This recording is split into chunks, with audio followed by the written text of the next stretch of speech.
بسم الله الرحمن الرحيم. الحمد لله رب العالمين، والصلاة والسلام على أشرف المرسلين وخاتم النبيين محمد بن عبد الله أرسله ربه رحمة للعالمين. يقول النبي صلى الله عليه وسلم: خيركم من تعلم القرآن وعلمه. وفي رواية: إن أفضلكم من تعلم القرآن وعلمه. ولله در القائل حيث أنشد قائلا: أكرم بقوم أكرموا القرآن وهبوا له الأرواح والأبدان، قوم قد اختار الإله قلوبهم لتصير من غرس الهدى بستانا، زرعت حروف النور بين شفاههم فتضوعت مسكا يفيض بيانا، رفعوا كتاب الله فوق رؤوسهم ليكون نورا في الظلام فكان،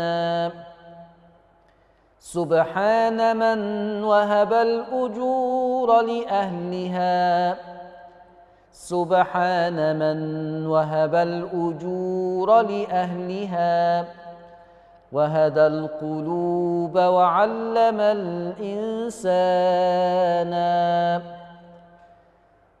سلام الله عليكم ورحمته وبركاته، وأسعد الله أيامكم وأوقاتكم بكل خير وبركة، ومع حلقة جديدة من برنامجكم قرآن وقراءات. ما زال الحديث موصولا مع ملخص القواعد والأحكام في رواية عثمان الشهير بورش المصري.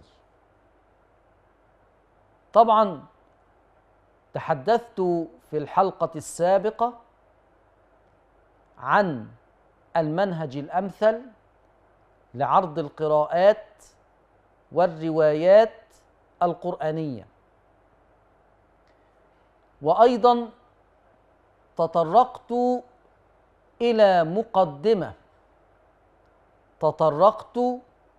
إلى مقدمة عن الهمز أو عن حرف الهمزة، حيث تحدثت عن الهمز في القرآن. أولا الهمز المفرد، ثانيا الهمز المزدوج. تحدثت عن الهمز المفرد، ثم بعد ذلك تحدثت عن الهمز المزدوج. تعالوا كده أفكركم في عجالة كده زي ما حضراتكم شايفين معايا باب الهمز، ورحت قايل باب الهمز بينقسم طبعا الهمز المفرد والهمز المزدوج، واتفقنا ان الهمز المفرد يمر ب5 مراحل: الإثبات والحذف والإبدال والنقل والتسهيل، 5 مراحل. ثم تطرقت إلى الهمز المزدوج وقلت أن الهمز المزدوج يأتي على قسمين: الهمز المزدوج من كلمة أأنذرتهم، أأنبئكم، أئفك، والهمز المزدوج من كلمتين متفقتين في الحركة: جاء أحد، مختلفتين في الحركة: شهداء إذ. طيب، زي ما انتم شايفين اهو الكلام انا عرضته على الخريطة العامة، ثم ذهبت إلى اللوحة التالية التي تحدثت عن الهمز المفرد بمراحله ال5: الإثبات والحذف والإبدال والنقل والتسهيل، خريطة الهمز المفرد. ثم تطرقت إلى الهمز المزدوج من كلمة أنظرتهم، من كلمتين متفقتين في الحركة جاء أحد، مختلفتين في الحركة شهداء إذ. طيب، ثم بعد ذلك بدأت تقريبا في منتهى الحلقة السابقة في الحديث عن باب الهمزتين من كلمة، كما نرى العنوان باب الهمزتين من كلمة. ثم قدمت لقواعد عامة ونركز قوي لما اتكلمت قبل ما يحدث أو يسبق الكلام أو الحديث عن القواعد العامة، قدمت بثلاث كلمات: كلمة أنظرتهم كما نرى في أعلى اللوحة الآن، أنظرتهم، أنبئكم، أئفك. طيب، لما ننظر لهذه الكلمات الثلاث،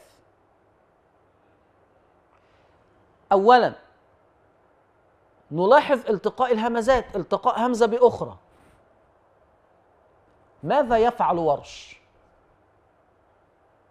هل ورش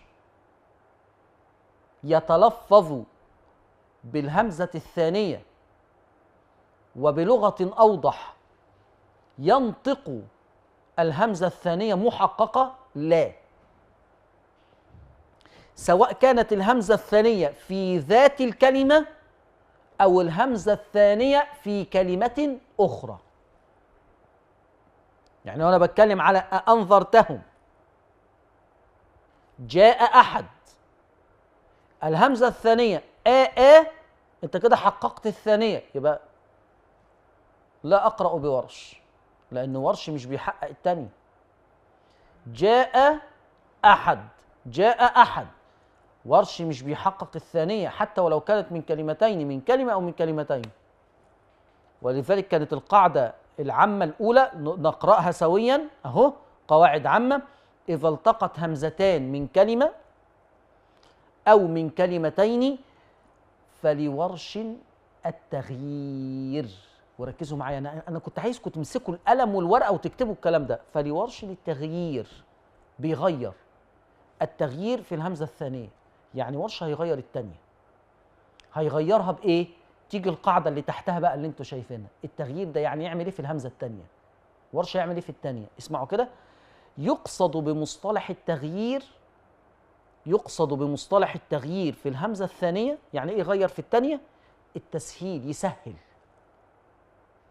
زي ما احنا بنقرأ في حفص كده بالتسهيل أعجمي، ورش برضه يقول أنظرتهم، أنبئكم، أيفكا، جاء أحد، شهداء إذ.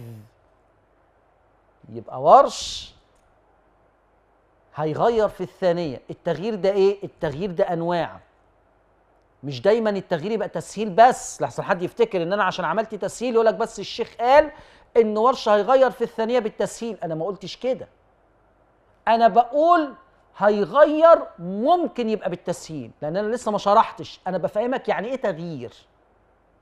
فبنقول يقصد بمصطلح التغيير في الهمزه الثانيه التسهيل، احتمال التسهيل او الابدال، يعني يمسك الهمزه الثانيه دي يشيلها ويحط مكانها حرف آخر، ده اسمه إبدال.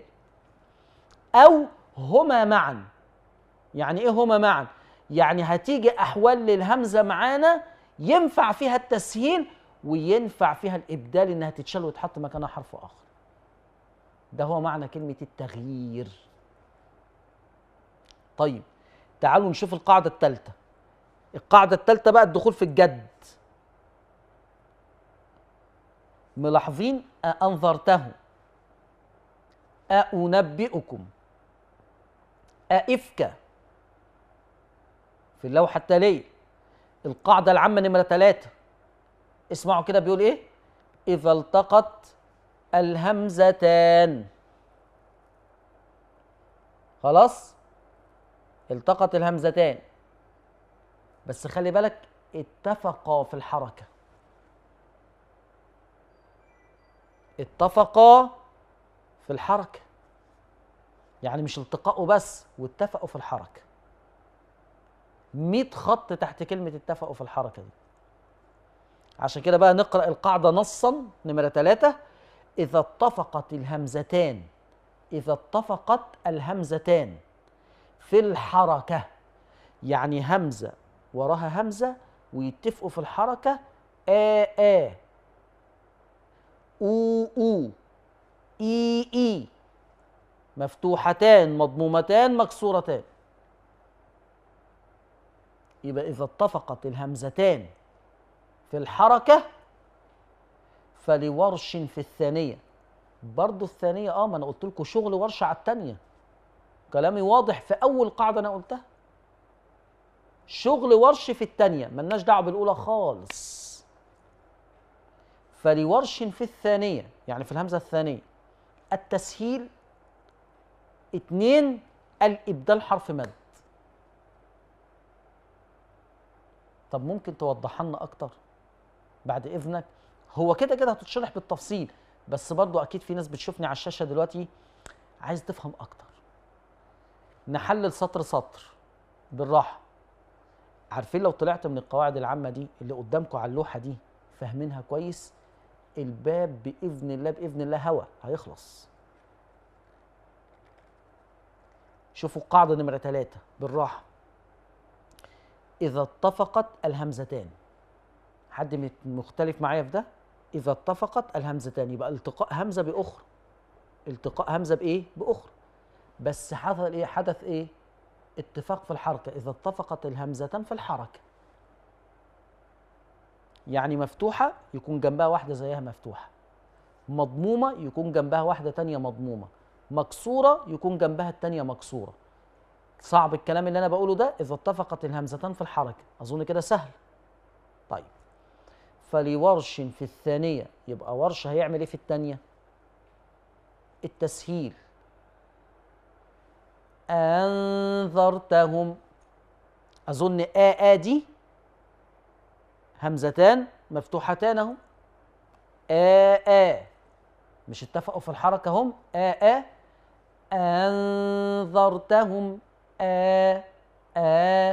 أنذرتهم، أسلمتم، أسلمتم، أسلمتم.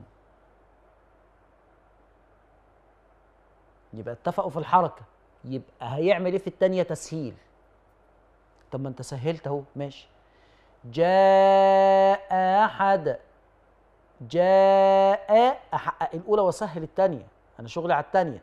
جاء أحد، جاء أحد، يبقى أنا بشتغل على التانية بسهل الثانية. يبقى إذا اتفقت الهمزتان في الحركة فلورش في الثانية التسهيل. ده وجه، لسه ليه وجه تاني، مش شايفينها حاططها جوه مربع ازاي مع بعض.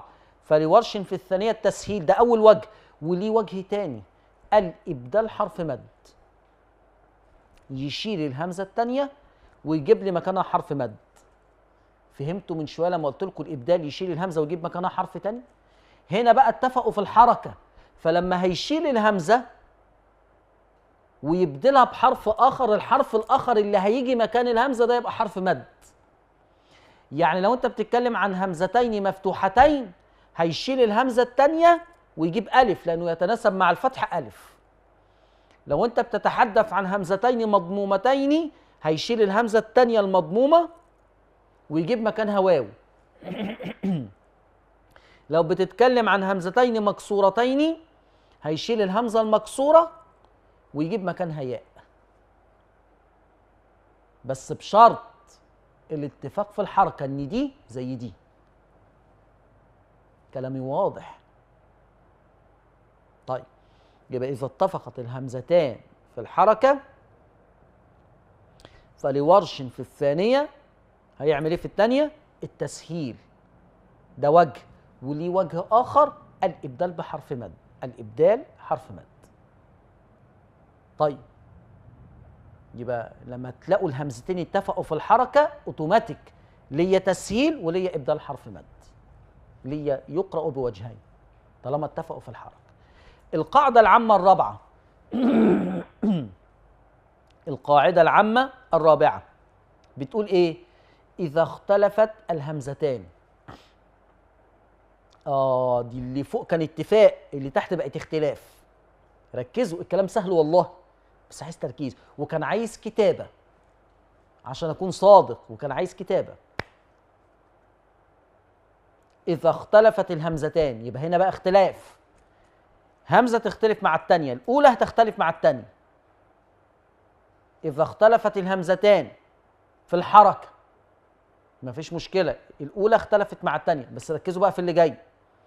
وكانت الأولى مفتوحة، وكانت الأولى مفتوحة. ده مش اختلافه بس، ده مش اختلافه بس، لا، وكمان تبقى الأولى مفتوحة. حطيتوا لها يعني وضع لها ضابط، الهمزة الأولى تختلف مع الهمزة الثانية في الحركة بس بشرط، وتبقى الأولى بالذات مفتوحة. إيه اللي يحصل؟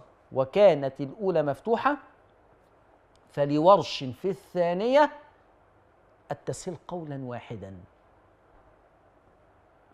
فلورش في الثانية التسهيل قولا واحدا. ممكن نفهم أكتر؟ حاضر. شايفين الأمثلة اللي محطوطة لكم في أول الصفحة من فوق؟ أنبئكم، همزتين ولا مش همزتين؟ همزتين يا شيخ. حلو. متفقين ولا مختلفين؟ لا يا شيخ ده مختلفين، دي الأولانية مفتوحة والتانية مضمومة، اختلاف في الحركة. حلو. طيب يعني دول همزتين ومختلفين في الحركة والأولى مفتوحة، بس هو ده اللي أنا عايزه. اختلفوا في الحركة والأولى مفتوحة، سهلوا التانية قولا واحدا، ما عندكوش غير التسهيل. أنبئكم وخلصت. فهمتوا؟ خدوا اللي جنبها أئفك. أئفك همزتين ولا مش همزتين؟ همزتين يا شيخ. حلو. متفقين ولا مختلفين؟ لا يا شيخ ده مختلفين اهو، الاولانيه مفتوحه والثانيه مكسوره يا شيخ، يبقى مختلفين، يبقى همزتين ومختلفتين والاولى مفتوحه، يبقى الثانيه يا شيخ مسهله قولا واحدا. ايوه آيفك. سهل الكلام، خلصت. هي دي الهمزات. طيب بصوا بقى تعالوا بقى اللوحه التاليه. اللوحه التاليه بقى شغلنا التفصيلي،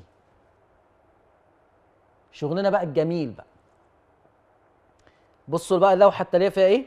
المجموعه الاولى والمجموعه الثانيه والمجموعه الثالثه. خلي بالكم انا مقسم الصفحه اهو مقسم الصفحه 3 مجموعات: المجموعه الاولى، المجموعه الثانيه، المجموعه الثالثه.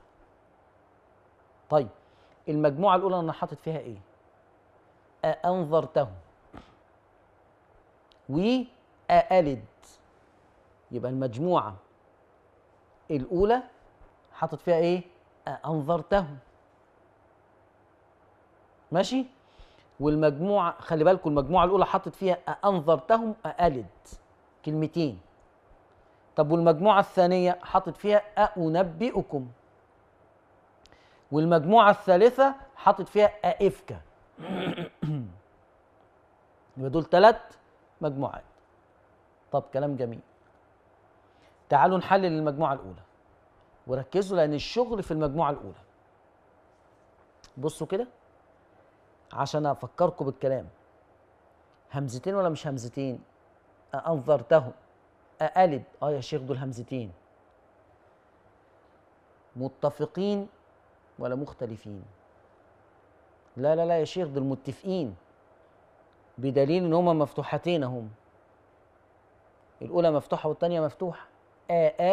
أأنظرتهم أألد، يبقى عباره عن همزتين مفتوحتين أو متفقتين في الحركة. بس أنت علمتنا، ركزوا بقى طريقة المذاكرة تبقى إزاي، بس أنت علمتنا في قاعدة العامة كانت نمرة 3 يا شيخ، اللي كاتبين ورايا شايفينها دلوقتي يطلعوها نمرة 3. القاعدة العامة نمرة 3 كنت حضرتك بتقول فيها إذا اتفقت الهمزتان في الحركة، إذا اتفقت الهمزتان في الحركة فلورش في الثانية 1 التسهيل، 2 الإبدال بحرف مد. مش دي كانت القاعدة العامة نمرة 3؟ يا شيخ ركزوا بقى معايا، همزتين ومتفقتين في الحركة، يبقى ورش هيعمل ليه وجهين، يقرأ بوجهين، التسهيل أنظرتهم آلد، ده الوجه الأولاني التسهيل، والوجه الثاني الإبدال بألف مادية بقى. وهنا خصصتها بألف مادية ليه؟ لأنه عبارة عن مفتوحتين والفتح يتناسب معه الألف، يبقى ورش له التسهيل، ورش له التسهيل وله الإبدال بألف مادية. مش هقول بقى بحرف مد لأن هما مفتوحتين، فمش هخليها حرف مد، هخليها على طول بألف مادية. بس احنا قدام مشكلة كبيرة، طالما ان حضرتك خصصت حرف مد لازم تحدد لنا مقدار لحرف المد، هيتمد قد ايه؟ في حرف مد ملوش مقدار؟ انتوا بتشاهدوني دلوقتي، حد يقدر يقول لي حرف المد ملوش مقدار؟ لازم احدد مقدار، لازم احدد مقدار.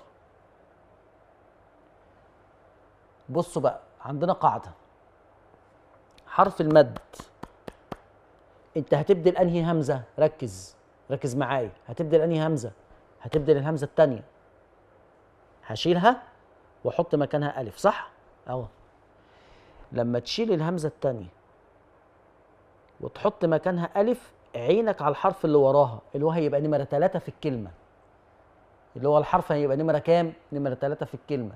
لو لقيت الحرف اللي ورا الهمزة التانية اللي هو نمرة 3 في الكلمة ساكن، يبقى الألف دي تتمد 6. تاني يا شيخ، لا تاني، ده احنا بالراحة بالراحة، مفيش حد بيجري ورانا. انت دلوقتي قلت ان الهمزتين اتفقوا في الحركة، صح؟ صح. وحضرتك علمتنا ان الهمزتين لما يتفقوا في الحركة ورش هيبقى ليه التسهيل في التانية، ورش بيشتغل على التانية هيبقى له التسهيل وله الإبدال بألف، لأن هنا عبارة عن مفتوحتين فالفتح يتناسب معه ألف، فله التسهيل أو الإبدال بألف، تسهيل أو الإبدال بألف. الألف دي بقى تتمد كام؟ مش حرف مد، حرف مد، يبقى حرف المد ده كام يمد؟ أقول لك، يا هيتمد 6 يا هيتمد 2، ملهمش تالت، يا يتمد 6 يا يتمد بمقدار حركتين. امتى 6 وامتى بمقدار حركتين؟ 6 لو كان بعد الهمزة التانية دي اللي انت شلتها وحطيت مكانها ألف، 6 دي امتى 6 تاني؟ امتى 6 دي؟ 6 دي لما يكون بعد الهمزة اللي انت شلتها وحطيت مكانها ألف وراها ساكن، يعني الحرف نمرة 3 في الكلمة ساكن. لما تلاقي الحرف نمرة 3 في الكلمة ساكن تمد 6، ولو لقيت الحرف نمرة 3 في الكلمة متحرك تمد بمقدار حركتين. طبق أنظرتهم، كده عندي الوجه الأولاني تسهيل، أنظرتهم. طب والوجه الثاني هشيل الهمزة الثانية واحط مكانها ألف لأنه عبارة عن مفتوحتين، طب شيل الهمزة الثانية وحط ألف، الألف دي هتتمد كام؟ 6. ليه؟ عشان النون اللي هي الحرف نمرة 3 في الكلمة النون ساكنة، فعشان كده هتتمد 6. أنظرتهم تمد 6 وتبقى تنزل على إخفاء النون، أنذرتهم. يبقى لما تقرأ الورش أنذرتهم أدي التسهيل، أنذرتهم 6 وبنزل على الإخفاء. طب أألد هقرأ بالتسهيل، آلد آلد وأنا عجوز وهذا بعلي شيخا بتاعت هود، آلد وأنا عجوز وهذا بعلي شيخا ادي التسهيل. طيب بس دول اتفقوا في الحركة يا عم الشيخ. ايوه، ما هشيل الهمزة التانية دي وابدلها ألف، بس أنا شايفة الحرف نمرة 3 في الكلمة لام، واللام متحركة، يبقى الألف دي هتبقى بمقدار 2. آلد وأنا عجوز وهذا بعلي شيخا، آلد حركتين بس، آلد آلد وأنا عجوز وهذا بعلي شيخا. يبقى الإبدال بمقدار حركتين. ليه؟ عشان بعد الهمزة التانية حرف متحرك اللي هو الحرف نمرة 3 في الكلمة. يبقى لما يبقى الحرف نمرة 3 ساكن تمد 6، والحرف لما يبقى نمرة 3 متحرك تمد بمقدار حركتين. ادي اهو، بصوا على الشاشة بقى مكتوب ايه؟ أنذرتهم أقلت حكم الهمزة الثانية، ما هو شغل ورش على الثانية. 1 التسهيل اللي هو الوجه الأولاني، 2 الإبدال بألف مادية. إبدال هشيل الهمزة وأحط مكانها حرف، بس عشان اتفقوا في الحركة والحركة كانت فتح فهشيل الهمزة الثانية دي وأقوم حاطط مكانها ألف بألف مادية. الألف دي هتتمد كام؟ فبقول لك مع الإشباع، الألف دي تبقى مع الإشباع 6 إذا وقع بعدها ساكن. لما يكون بعدها ساكن، الساكن اللي هو نمرة 3 في الكلمة يعني، أو الإبدال بألف مادية مع القصر يعني بمقدار حركتين إذا وقع بعدها متحرك. يبقى لما يبقى الحرف نمرة 3 متحرك تمد بمقدار حركتين. ماشي؟ آدي المجموعة الأولى. المجموعة الثانية سهلة بقى. المجموعة الثانية والمجموعة الثالثة مفيش أحلى من كده. ليه؟ عبارة عن همزتين واختلفوا في الحركة، والأولى مفتوحة يبقى الثانية مسهلة قولا واحدا. عشان كده بص كاتب لكم إيه؟ حكم الهمزة الثانية التسهيل قولا واحدا سواء كان في المجموعة الثانية أو في المجموعة الثالثة. مركزين؟ أنا مثبتها لكم على الشاشة، أنا مثبتها لكم على الشاشة عشان دي أخطر لوحة في الدرس، أخطر شريحة في الدرس كله، هي والقواعد العامة. طبعا القواعد العامة اللي هتشغلنا. ماشي؟ طيب تعالوا بعد ما خلصنا الدرس ناخد فوائد ولطائف. تعالوا نشوف اللوحة التالية، فوائد ولطائف. يا ترى الفوائد واللطائف عندنا كم فايدة؟ شوفوا الفائدة الأولى كده، ركزوا معايا. الفائدة الأولى حاطط لحضرتك وحضرتك 4 كلمات. حاطط لكم كم كلمة؟ 4 كلمات. أنا بحاول أستنتج معاكم، أنا عايز أعيشكم ورش بالاستنتاجات، مش عايز أقوم رامي لك القاعدة كده. ركزوا معايا كده في الكلمات ال4. أنذرتهم. طب بصوا الكلمة الثانية، أنبئكم. الكلمة الثالثة أئفكا. الكلمة الرابعة أئمة. مش ملاحظين حاجة في ال4 كلمات؟ بصوا كده في أول همزة كده، بصوا في الهمزة الأولى كده، بصوا للهمزة الأولى في كل كلمة. يا شيخ دي أول كلمة الهمزة مفتوحة، أول همزة الهمزة الأولى، معذرة الهمزة الأولى مفتوحة. طب والكلمة اللي بعدها الهمزة الأولى مفتوحة، طب واللي بعدها الهمزة الأولى مفتوحة، واللي بعدها الهمزة الأولى مفتوحة. عايز تقول إيه يا شيخ؟ عايز تقول إذا التقت همزتان من كلمة لما دايما تلتقي الهمزة بأخرى في كلمة لازم الأولى تبقى مفتوحة، لازم، مفيش غير كده. لما تلتقي همزة بأخرى من كلمة، همزة داخلة على التانية بس في كلمة، أظن ده كلام واضح، في كلمة لازم الأولى مفتوحة. التانية ممكن تتغير بقى براحتها، تبقى مفتوحة زيها، تبقى مضمومة زيها، تبقى مكسورة زي ما انتم شايفين كده. بصوا التانية أنظرتهم، التانية بقت مفتوحة زي الأولانية. أنبئكم التانية مضمومة. إفكا التانية بقت مكسورة. مش مهم التانية تتغير، لكن لازم الأولى دايما طالما إنها من كلمة لازم الأولى تبقى مفتوحة. مفيش كلام، مفيش فصال، لازم الأولى مفتوحة طالما إنها من كلمة. كلام واضح، شغل رياضة، تشغيل دماغ. ما اظنش يعني بصراحة الكلمات قدامكم مش شايف حاجة صعبة. يبقى إذا التقت همزة بأخرى بس من كلمة، إذا التقت همزة بأخرى من كلمة فإن الأولى مفتوحة دائما، لازم الأولانية تبقى مفتوحة. بدليل بصوا للهمزة الأولى في كل كلمة، بصوا للهمزة الأولى، الهمزة الأولانية في كل كلمة لازم تلاقوا مفتوحة مفتوحة مفتوحة مفتوحة.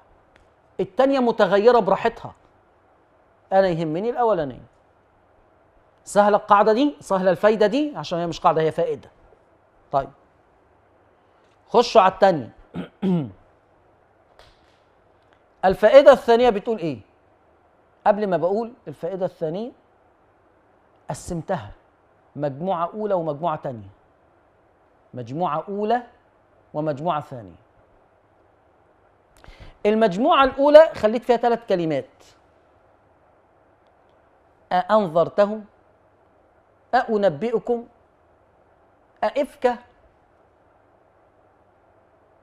والمجموعة الثانية كلمة واحدة: أئمة. اشمعنى خليت المجموعة الأولى 3 كلمات وخليت المجموعة الثانية كلمة واحدة؟ عشان عايز أوصل لكم رسالة إن الهمزة الأولانية صحيح مفتوحة دايما، لما لسه قايلها لكم من شوية إن طالما إن الهمزة الأولى التقت بثانية في كلمة لازم تبقى الأولى مفتوحة طالما إن هما من كلمة. بس خلي بالكم بقى من الجاية، المفتوحة دي يا استفهامية يا ليست استفهامية. استفهامية يعني ايه يا شيخ؟ يعني سؤال بستفهم عن شيء.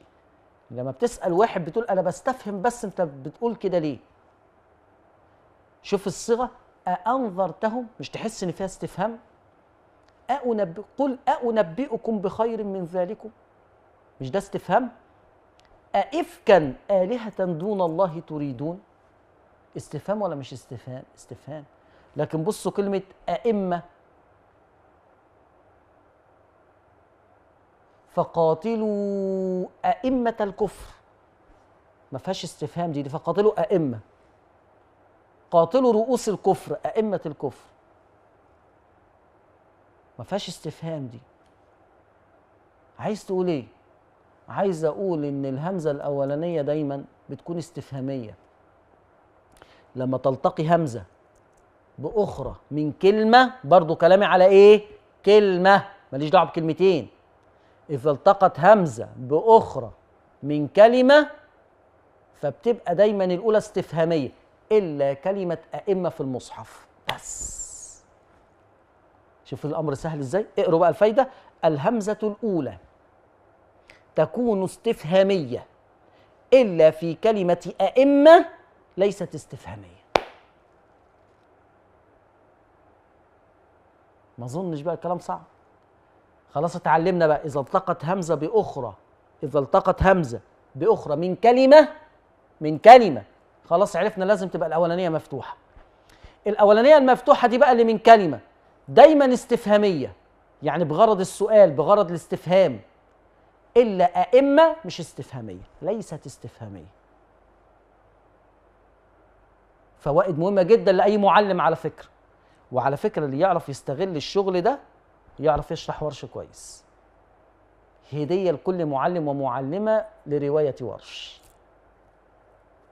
هدية برنامج قرآن وقراءات.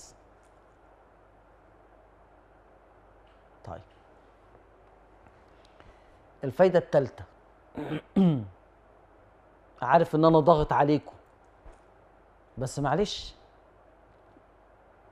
نفسنا نخلص الاصول يعني. كان اخت كريمه ربنا يكرمها، اخت فاضله يعني، ارسلت الي برساله على التليجرام، ارسلت الي برساله على التليجرام وقالت لي ايه؟ ماذا قالت على التليجرام؟ قالت نرجو منك في هذه الفتره،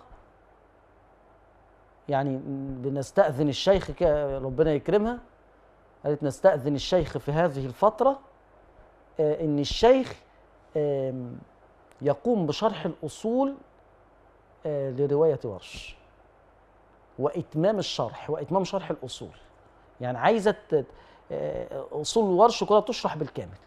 أستغل الفترة دي مفيش تواصل، خلاص بعد إذنك اشرح لنا كل الأصول. وهي محقة في الحقيقة، فنستغل الفترة دي في شرح الأصول. عشان كده قلت لكم إيه؟ يا ريت الحاضر يعلن الغائب عشان الكل يقعد مركز في حلقات السبت، لأن ما بقتش الحلقات غير يوم السبت بس، ما بقتش غير يوم السبت. فركزوا الله يكرمكم في حلقة السبت، ما حدش يفوتها، لأن هتبقى فيها قدر لا بأس به من الأصول، سواء في حفص أو في ورش. طيب الفايدة الثالثة، تعالوا نجيب اللوحة. الفائدة الثالثة، جبت لكم كلمات أرأيت، أفرأيت، أرأيتم، أفرأيتم، وبعدين أرأيتكم. شفتوا كم كلمة؟ تاني، أرأيت، وبعدين مرة تانية بالفاء أفرأيت، وبعدين أرأيتم، وبعدين أفرأيتم، وبعدين أرأيتكم. واخدين بالكم بالكلمات؟ طيب ورش هيعمل ايه في الكلمات دي؟ لو واحد بقى، هلاقي واحد مثلا يشغل دماغه يقول لي ايه؟ ورش مش هيعمل حاجه. ركزوا، انا هقول رأي، انا بحاول اجعل في جلسه حوار. هلاقي واحد يقول ايه؟ لو سمحت يا شيخ، ورش هيعمل ايه؟ ورش مش هيعمل حاجه. طب ليه ورش مش هيعمل حاجه؟ يقول لي لان الهمزه لم تلتقي باخرى يا شيخ، ده بينهم حرف الراء، وحضرتك قعدت القواعد ان القصه كلها في التقاء همزه باخرى. طب فين هنا الالتقاء يا شيخ؟ ده في النص حرف راء، رأيت، ادي الراء في النص اهي. ورش هيعمل ايه بقى؟ مش هيعمل حاجه خالص. اقول لك اصبر بس، ما تستعجلش. خد دي. اولا ورش هيقرأ بالتسهيل، أرأيت، أفرأيتم، أرأيتم، أفرأيتم، أرأيتكم. يبقى ورش قرأ بإيه؟ بالتسهيل، أرأيت، أفرأيت، أرأيتم، أفرأيتم، أرأيتكم. قرأ بالتسهيل. طيب خد دي كمان. وورش له وجه آخر، إنه هيبدل الهمزة التانية ألف مادية. هيبدل الهمزة التانية ألف مادية ويمدها 6 عشان الياء اللي ورا الهمزة التانية ساكنة.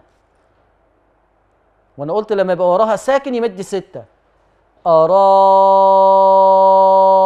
من اتخذ، أرايت من اتخذ، وهكذا. أفرايت،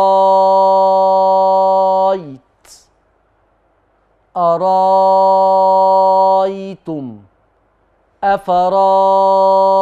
أفرايتم، أرايتكم. ايه ده يا شيخ؟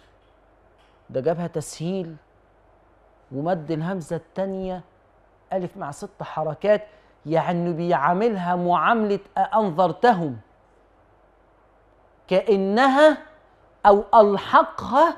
خلي بالك من جملي، خلي بالك من جملي، يعني بيلحقها بأنظرتهم.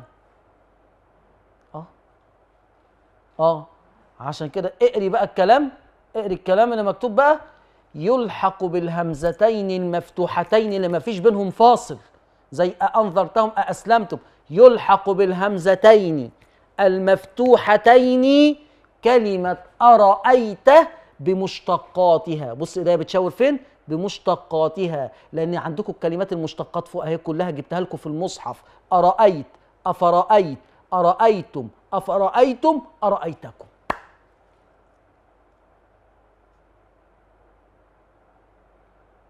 سهل الكلام؟ ادي الشغل. دول كام فايدة؟ 3 فوائد. 3 فوائد. شفت شغل الهمزات جميل بس عايز تركيز. مش فاضل غير دقائق معدودات على الحلقة. بصوا معايا لوحة التطبيقات والتدريبات بسرعة عشان نختم عليها. تطبيقات وتدريبات اللوحة، ورا منها الآية القرآنية. هطبق لكم الآية نمرة 6 في سورة البقرة. والحلقات القادمة إن شاء الله هركز قوي بقى في شغل الهمزات. يبقى أنا عندي الآية رقم كام؟ 6. فتحتوا المصحف ولا لسه؟ طلعوا لي الآية نمرة 6 في سورة البقرة: إن الذين كفروا سواء عليهم أأنذرتهم أم لم تنذرهم لا يؤمنون. هقرأها بورش، ركزوا، المفروض عناية بتبص بحضر. أأنذرتهم التقاء همزات، التقت همزة بأخرى واتفقوا في الحركة، يبقى ورش هيسهل ويبدل الثانية بحرف مد طالما اتفقوا في الحركة. بصوا هقرأ: بسم الله الرحمن الرحيم. إن الذين كفروا سواء عليهم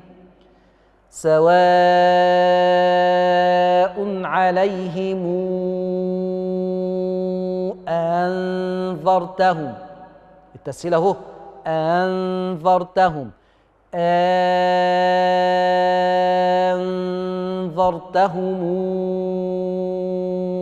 أم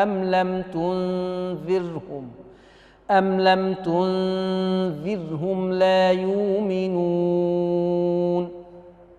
شفتوا الشغل؟ أنذرتهم سهل، وليه وجه التاني، مسك الهمزة الثانية أبدلها بحرف مد، وعشان اتفقوا في الحركة وكانت حركة الفتح فأبدل الثانية يتناسب مع الفتح ألف، فأبدل الثانية بألف، وبناء عليه بناء على ذلك إنه لما أبدلها ألف كان وراها ساكن فراح مدها 6. آدي الآية نمرة 6 في سورة البقرة.